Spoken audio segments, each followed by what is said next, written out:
Hello and welcome. This is Michele Christensen of OneNote Worthy Life, and this is a Plan With Me video for August of 2019, and I'm using OneNote for Windows 10. As usual, I'm going to walk you through how I evaluate the prior month and how I set goals for the upcoming month. Now, if we haven't met, my name is Michele Christensen, and I am a fan of personal growth, productivity, goal setting, and of course, OneNote. I host the OneNote Bullet Journal group, and we have a ton of really great conversations over there about OneNote, so come on over and join the conversation. There's a link in the description of this video. Now, let's get to it. As usual with my Plan With Me videos, I've already done this process, and that's because I like to take my time as the prior month ends and the new one begins so that I can really think through things and set some good goals and get clarity on what I did well and what I didn't do well. And then when I present it to you, I can give you a nice, concise, well thought out overview. Also, the pages I use for my months in OneNote are not particularly, there's nothing really, about them to show you tips or tricks or anything. They're just basic texts and lists. Now, if you've seen my last few Plan With Me videos, you'll know that I've been keeping my last few months pretty light because my husband broke his leg in early March and he's had really extensive rehab, including surgery. He had a lot of progress in this last month, so this month, the month of August, I'm going to take on a bit more. So let's start with a review of July's goals.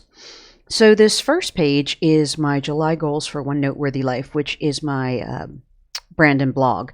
I only had two little goals for this month, and they were both kind of like old things that I felt were kind of hanging me up or whatnot. I'm trying to unravel an issue with a plugin on a prior site that I had, and as of the end of the month, I was waiting for the company to restore my login data. So that goal is going to have to carry over to August, and hopefully I'll have that fixed up by the end of August. I also have some old Kindle books that I'm selling them on the Amazon Kindle platform, and they've gotten out of date, and they're not kind of where my passion lies now, and so I was going to remove them. Turns out you can't remove a Kindle book once it's published, but I did reduce the price to 99 cents, so hopefully that will fix anyone buying it and not feeling like they got their money's worth. So now for my personal goals. Again, keeping it light, the very first goal I've been setting every month is a calorie goal for how much I want to have a calorie deficit or undereat by each day. And I do want to make that clear because I got a question once. Someone thought that I was only eating 350 calories a day, and that would be starvation. So I don't want to promote any sort of, radical dieting like that. I currently weigh more than I think is healthy for me, so I'm working on dropping that extra weight. And this is just how much I want to undereat by. And I like this approach because it varies depending on how much exercise I had. Like if I exercise more, I'm going to be more hungry and I can eat a little more. I do think, though, that the tracker I'm using is overcounting some of my activities, because if you know anything about calorie math, I should be dropping more than a half a pound a week, and I'm not. So I'm going to up that next month. So the next personal goal has to do with Be Ready, which is my theme for 2019 and probably beyond. I have a link to the video in the description to a playlist where I talk about what this goal means and how I plan on getting there. The current area I'm addressing is my postal mail, and it's something that I really dislike handling. I don't like doing it, and it tends to give me like a lot of dread when I think about dealing with it. So I tend to let it pile up. And for the last few months, I have been setting this goal of working on it 10 minutes a day and tracking it on a big visible wall calendar. And what I like about this, it's been working really well because let me show you the wall calendar. It's actually, you can probably see it behind me on the wall, but this is what July's look like. What I like about this is that it's very visible. I see this every day. And then I usually put stickers or washi tape or something on it, which is fun for me because I don't really use a lot of paper, but I do really like especially washi tape. I really like it a lot, so it's kind of fun. And I also don't have the feeling that I'm creating this precious thing that I need to hold on to. I just trash it when the month's over. So this goal's been working out really well. I'm going to continue to do this into August, and then we'll see what happens after that.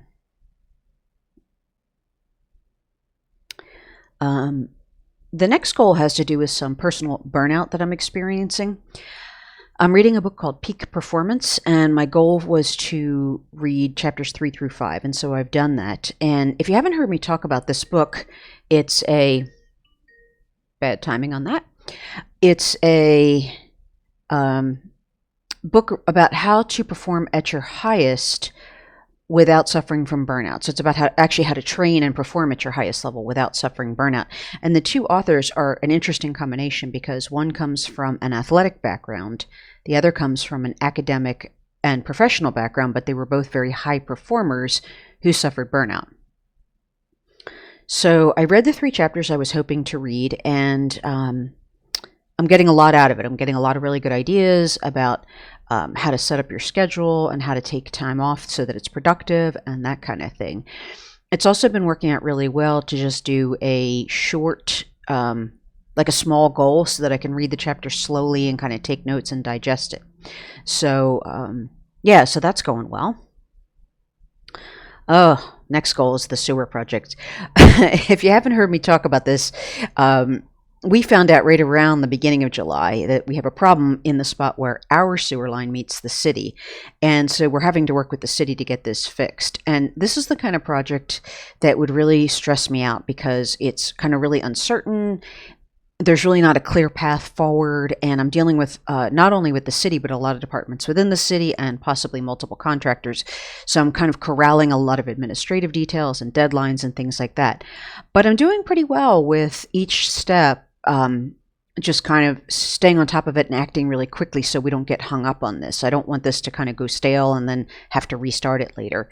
And I also feel like I'm doing pretty well with just taking the next step. It's like, okay, this thing came. What do I need to do with it? And that kind of thing. So far, so good. I'm hoping to just keep that moving forward. And I do want to book a trip to the East Coast where my family is. Just not sure when I'm going to be able to do that because of this whole sewer issue. So the next section is called What Else? And this is just a section I put in for anything that came up, good, bad, or indifferent, anything that kind of influenced how my month turned out. So the first thing is, I think I mentioned this, that I think my the tracker I use is overcounting my activities. I've added some activities that I didn't used to do, and I think it overcounts how many calories I burn. So I'm going to just keep chugging away at that. And as I mentioned, the postal mail, I'm doing really good on that. And if I get caught up this month, like if I get that pile down to nothing, I'm going to take that 10 minutes and apply it to some other areas I want to address, like some old paperwork I need to take care of and, clearing out some files, digitizing some things and stuff like that. And then this was just the third item here is just a thought I had, which is that time is kind of like a magic ingredient for a lot of things, for a lot of success. Especially with doing a monthly planning and review process, I'm really seeing how just keeping with something, continuing to try it, keep working at it, can really make the difference between success and failure. And just to give you 2 quick examples, I have been doing a lot of different fitness classes. And there's one type of fitness class called barre, that's B-A-R-R-E, and it's based around the ballet bar. So it's exercises that are, used where you use a bar. And when I first started doing it, it was so new to me. I didn't understand the terminology, and there were just things I couldn't do. And I've just been noticing over the last few months, so I've been doing about a year, all of a sudden there's these things I can do now that I couldn't do when I started. So that's just kind of neat, and it just kind of reinforces that idea that if you just keep trying something, that might be the magic ingredient. Again, another small example, but there is, I don't really wear nail polish most of the time because it just comes off too quickly and easily. I just am too hard on my hands with all the things I do. But there's a type of nail polish that makes a much harder surface, and it uses this dip powder. And so I was like, oh, let me try this. And I bought a DIY kit. And the first time I did it, they came out horrible. And it's one of these things where everyone that posts videos, it looks really easy, and mine was terrible. But I kept trying, and after about 6 weeks, I was able to get a decent looking manicure. And it was, again, it's a small example, but the point is it looks very easy when you see it online, and the first time I tried it, it was horrible, and it took multiple tries to get something even decent looking. So time, I think, really is a magic ingredient, and a lot of the things I have achieved, it's because I took a lot of time doing it. So another observation from July is that I have not been doing my daily habits every day. I have some pretty sound daily routines to kind of keep my household on track and my work life and that kind of thing. And I just haven't been doing the things that I want to do every day on a regular basis. And I tend to kind of bunch it up like, oh, I'm not going to do it today, but I'll do double tomorrow. And it doesn't work as well. So one future goal I have is to be more consistent with that. So a big thing that happened in July was that our dishwasher died in the middle of the month. And I started looking at new ones, but like a lot of big purchases, it's more complicated than it first appears. So hopefully I'll be able to get to that in August. And then the final thing that popped up in July is we had a big leak on top of the dishwasher. There was a big leak under our kitchen sink, so I had to have the plumber out to fix that as well. And it didn't make it any easier that it came right around the time the dishwasher broke, so we had all this plumbing stuff. It was, really not fun. But moving forward now. And then the last thing, second to last thing is the July annual page. So this is what I thought I was going to be doing in July when I set up my annual plan. And I had nothing scheduled, no big projects for the month. This worked out great because I was able to start the sewer project right away and the dishwasher and get that leak fixed right away. So I was actually really grateful for that. And then the final element is my July calendar. And let me just get that a little bit better centered. I like to write something good that happened every day, good or interesting, hopefully good. And then it just kind of really cheers me up when I look at it. Like I like all the colors and seeing all the different things that happen. And sometimes I forget and I can go back and remember and enjoy the good things that happened to me. Well, now it's time to set up August. So I use the prior month's goals and my annual plan as a starting point. So this is what was in my August annual plan when I set it up at the beginning of the year. My business license is due at the end of the month, and we have 2 family birthdays this month. And I'm pretty sure both of those things should happen with no problem. Next, I'm going to show, these are my goals for One Noteworthy Life. And again, I'm going a little heavier in August with the goals. So I want to get that plugin sorted out. As of today, I have the new code, so that's good. I can log in now. I want to get my business license filed on time, and I want to follow my editorial schedule. Part of setting up my month for my business is to set up my editorial calendar, like what I plan to film when and when I'm going to have videos posted and things like that. And I have not been able to follow it very strictly the last few months, especially with, my husband's accident and all the other things that have been going on. But I want to try and really hit that editorial schedule this month. And now my personal goals. So I talked about the calorie goal. I'm going to increase that to 370 this month. Under the Be Ready category, I'm going to continue with that postal mail, 10 minutes a day. For my burnout recovery, I'm going to read the next 2 chapters in the book Peak Performance. With my sewer project, I'm not sure what the next step on that is. We're waiting to hear back from the city, but whatever happens next, I want to respond quickly. Hopefully I'll get to book my East Coast trip soon. And we want to replace the mixer. That's the thing that mixes the hot and cold water in the shower. And we also need to replace the dishwasher. And then another thing I'm trying in August, and I have a video on this. It's an experiment.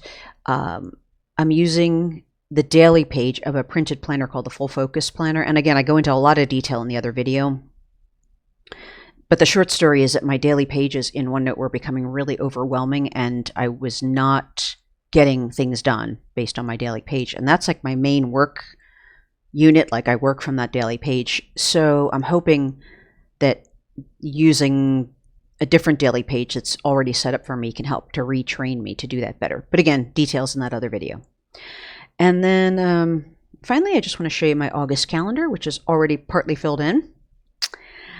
And that's it. I am all set up for August. And I'm going to end this as I often do, which is to encourage you to start a review process like this for yourself if you don't already have something in place, whether you do quarterly or weekly or yearly or something, just something. And I have been doing this process for, I think, at least 2 years. I'm not sure, it might even be longer. And I've really noticed of how it changes my life kind of just very slowly and steadily, and I can build on things from month to month. And so if my process looks like it's too extensive for you, start really simply. Just pick one thing you want to accomplish in the next month, and then check in after the month and see if you did it and how far you got if you didn't finish it. So yeah, start small and just try it, because it's a really valuable process. Now, as usual, if you have questions or comments or something you want to see in more detail, leave that in the comments below and I'll get back to you. And if you want to see more videos like this, as well as OneNote tutorials, please subscribe by hitting the subscribe button. Thanks for watching and have a great day. Bye-bye.